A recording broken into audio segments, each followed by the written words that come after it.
There are what they call congruent interface between structure and what? And system. So you must ask yourself, what exactly is the system in place? What exactly is the structure you put in place?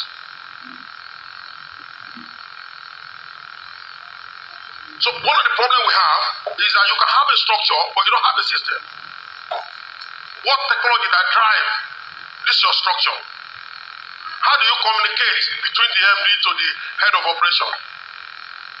Is it by telephone? Is it by going to his office and prostrate and say good morning, sir? No. It has to be driven by what? By the structure must drive, the system must drive the structure, and the structure must drive the strategy. Is that clear? That's fantastic. That's exactly what we're supposed to tell us. When you go back to your companies, you will not be able to pay salary of your staff if the system is not talking to the structure. And if the structure is not talking to the strategy. So it's not, and don't expect, never expect, but we are not government subsidized corporations. Don't expect that if you don't make your salary, that we're going to give money to you from the head office. No. We stop that. We will not do it. All we are saying is that we set up a company, we put, rather than us spending the money as our own money and buy property with it, the way we like, we use it to set up a company, and then we have to be in charge of the company and employ human beings, and we give you all the resources, and we say you should use it to advantage. And what happens at the end of the day? You would lack capability in terms of system, mental faculty to transform the structure into the strategy. Then you come back to us and say you want salary. You must be a joker. You get nothing. This is not government. That's why government fail. Government fail because they have employed so many people that they don't need. And they employ many people that don't have computer to work with. They have nothing. There is nothing between the structure and the system communicating to one another. So we have in this place companies that are doing exceedingly very well. And we also have in our group today companies that depend on us to pay salary for them. And the only way we can explain that is to go to the China system and look at what drives success in China. And what drove success in China? How many things have I told you that drove success in China? 1, strategy. That's fantastic. 2, structure. 3, system. That's it. So when you are going back to your offices, ask yourself, what system do you put in place that can enhance revenue? If we give you this hotel to manage, and you don't have enough income generated on the hotel to even pay the staff salary, check your strategy, check your structure, check your system. Is that clear? You might have fraud in your system. There have been occasions in Nigeria where we sacked one of the officers who sold $300,000. I was handed over to the police. I was charged to court, and they go to the internet and write about us. We don't care about that. You can do anything you like about us. We're going to continue to do what we want. If you become a threat, we close you down. And it's important for you to make sure that you actually work to get your salary. The question we ask you is this: the salary you are asking people to pay you in corporation, do you really, the work you do, does it give the company that salary? Huh? So where do you think the company will get the salary from? They go and steal. Yes. You want to say something? I should do ask. Yes. I've had some school of thoughts, system and structure. Yeah. There are some people that have argued that maybe the structure is more important than the system. Maybe you have a system running before you get the structure, otherwise, please, sir, can you throw more light? It's asking us which are the priorities. Is the structure more important than the system? That's the question. The question I ask you very simple is this: if you have a structure in place, MD, CEO, head of operation, of this, and they don't have any computer to work with, is that a good system? Why do you need to have all these people in place, but then you don't have material to work with? Do you concern yourself about the material you need to use to work, or you concern yourself about the system? Both. You cannot bring computers like this and drop in Nikon luxury without somebody driving it.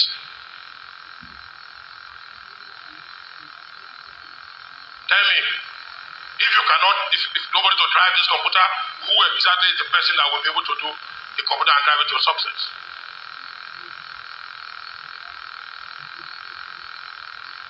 If you buy systems and you don't have structure, obviously it cannot be driven, isn't it? If you have structure and people come to office wearing all of ties and suit and all that, and there is nothing to work with, is that a perfect system? How do you balance the two? How do you do a congruent interface in between the two? Those are the questions we're asking you. Those are the challenges you need to know. Those are things you must ask yourself when you get back to your corporation. Do you understand it? I'll give you a deadline. Any company that cannot pay salary by December 31st, I will shut the company down. If you cannot use the material we give to you and turn it around and be able to create capability to pay your salary, you are a nuisance MD. And the question I ask sometimes is that how come the MD has all the type of cars that can be driven? He's living well, his children are abroad, but he cannot pay salary of staff. This was not the case in China. China has a system, and I think that is what the president is trying to correct, that look, we must have a system that can be driven. Otherwise, you drive nothing. I'm not the advocate of the president's policy. I'm here to do my own job, as a scholar. Where is he? So the important thing is look at the system and then look at the strategy you have it now. Now, what other thing that explain the China success? Staff.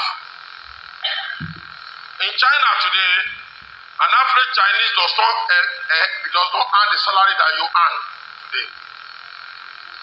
A graduate in China is on $8,000 per year. Some of you are collecting 20,000, 20 million, 40 million. I don't know where you get that metric from, really. Is it the company that is supposed to pay you that, or you are working some arithmetic on your own? The highest salary in China is $8,000 per year, meaning that a Chinese person gets about $700 a month. You convert that to Naira in Nigeria, it's much more than what you collect. Some MDs in Nigeria gets $1 million Naira a month, 2 million, 3 million. How do you explain that to the balance sheet of the company? China was not driven like that. In a budget of 6 trillion, you are using 2.7 trillion to pay salary. That is huge. It's difficult. You can't do that. That's huge. That's a lot. Unless the 2.6 trillion is actually contributing to the exact salary that you expected to take. You cannot take an outcome that you don't contribute to the income. Is that clear? And that's exactly what we So one of the 7 ways that explain success story in China today is the staff, the workforce in China. In Ghana, the workforce is high. The wage bill is extremely very high over there. You can't be borrowing to pay salary. You must generate salary internally. If you are borrowing money to pay salary, your company will soon disappear from the radar. And that is why in this group, we don't encourage people we don't even allow another company to help another one that cannot pay salary. What we do is that for us to do that, we sack the management or force you to resign, and then we put in management that can actually pay salary of staff. You understand this? And that's exactly what we are doing and what we are communicating to you. So when you go back, you need to really sit down there and come out formidably. When we bought Newswatch, for instance, they were all 26 months salary. We paid all the salary in one day. We put in about 3 billion investment. We tell you turn it around. Then you can't pay salary, you come back to me to come and help you to pay. How will I help you to pay? Go back to the assets. Very important. How much can you internalize your assets? If you cannot do it, then of course you should be sure that you are going to leave the radar. Now, what explains China's success is the workforce. Now, if your strategy is not well coherent, the way we expected, the likelihood is that you're going to make the staff to cry. Look at that baby crying there. And you have an option for a baby that is crying. You either leave the baby to cry for as long as you want to cry and then you shut up his mouth over time, or you help the baby and put food in his mouth, then we stop crying. So what is your strategy driving? Is it driving to make the workforce to cry? Or is it driving to make the workforce to be nice? Do you understand what I'm talking about? So you must drive it towards making the baby to smile. There are 2 points before we round up this slide. Is that the baby might cry because there is incapability of the manager to turn around the assets. When manager cannot optimize efficiency of the assets, then the likelihood is that the baby will cry. But if they can internalize their assets, the likelihood is that the baby will smile. Is that clear? The likelihood is that the baby will cry. But if they can internalize their assets, the likelihood is that the baby will smile. Is that clear? The next thing that I explain the strategy in China for success is skills. How well are we developing the skills for development? How well do we develop our skills? I have some people that said they have PhD, trying to manage our company. They don't know their right from their left. And then I wonder, what is this PhD all about? Some say they have MBA, LLM, whatever it is. It's not about certificates. Certificate is not really important. Yesterday, certificate was important. Remember, there is no certificate in China. An average Chinese person doesn't even know how to speak English. It's not about being a professor before you can develop capabilities and develop things to move forward. It's about the skill training, like what we're doing here now. When I finish training you, you have to go back and train the people. You don't put the knowledge and gain it alone. You also go and share the knowledge with the people in your workforce.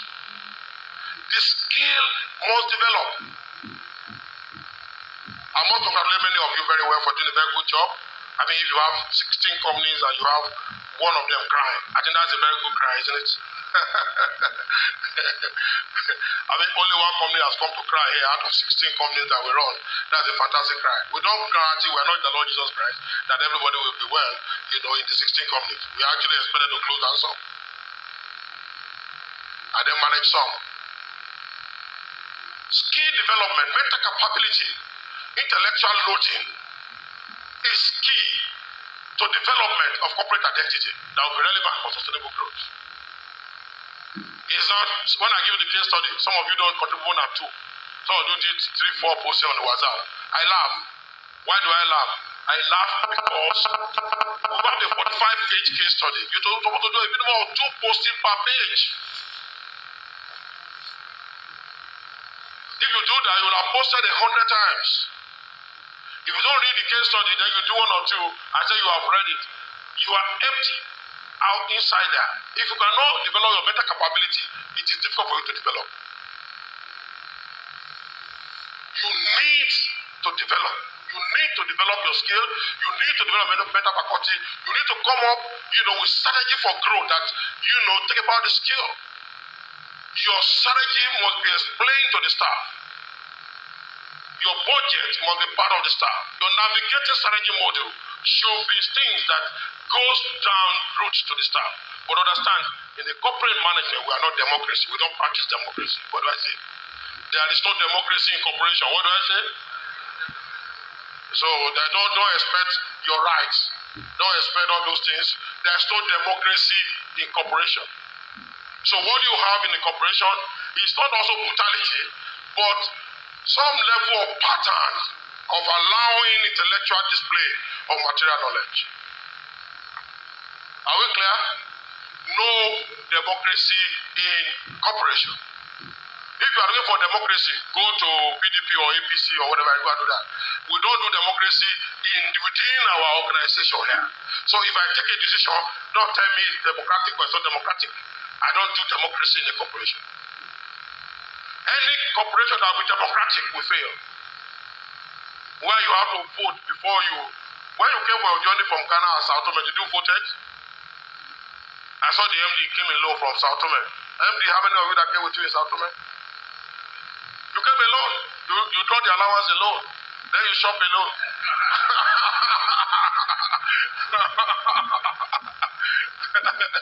You came alone. This is how it works. Is that democracy or autocracy? Is that democracy or autocracy? Who decides who should go? Is it the MD or the people?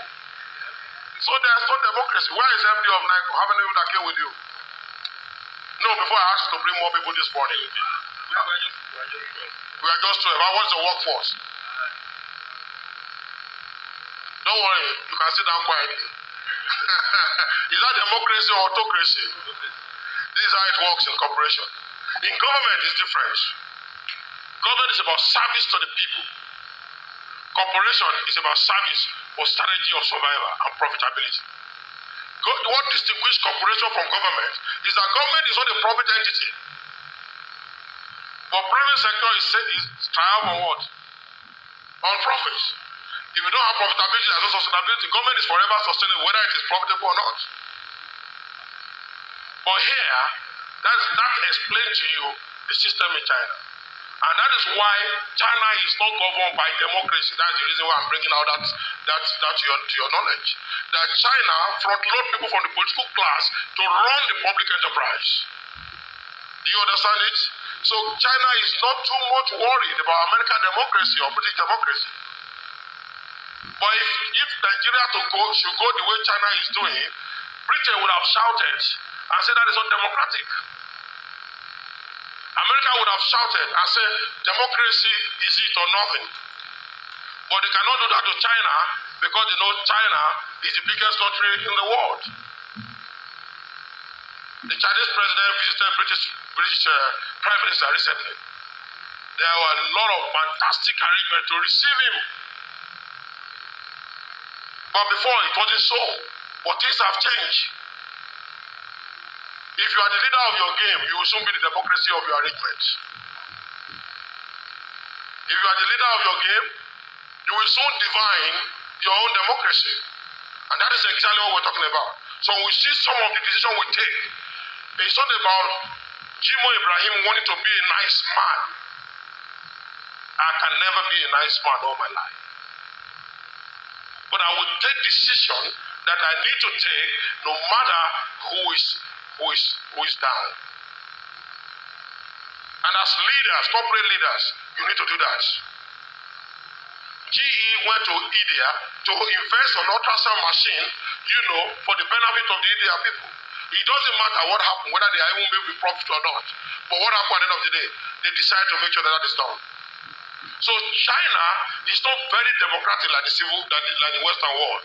But again, they were able to understand what they need to get the skill right in order to develop. So skill is very important in terms of what China did in developing. Now, before I go to the last one, the next one is what? Share value and culture. What explains China's success is share value and culture.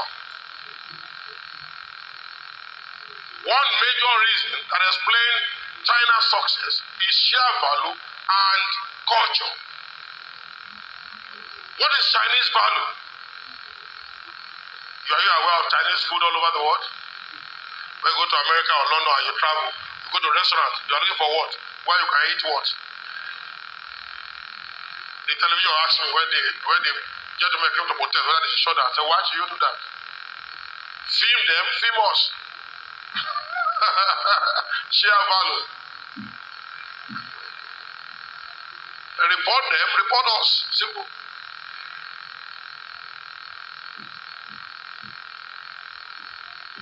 We will be concerned about the sustainability of our company. And we are ready to drop our last blood towards that. We confront and be brutal with any institutions that negate our share value of wanting to develop. You must have that courage to say you can do it. Don't begin to have courage of begging for living. If you are begging to live, you should disappear from the world honorably. God cannot, after He has created you with 3 kilograms of brain capacity, make you to be begging for what you want to eat. If it has turned to begging, just take the other side. It doesn't make sense to be begging to live. And you can only stop begging if you improve your capacity. China is not a liability to the world economy today. Why? Because China has what? History. China has what? History.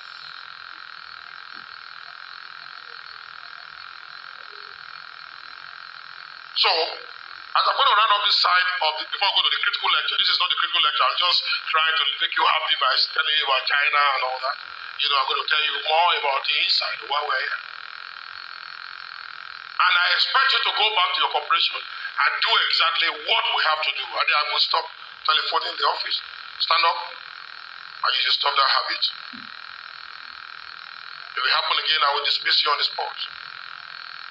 Cooperation is not about democracy. It's about sustainable competition.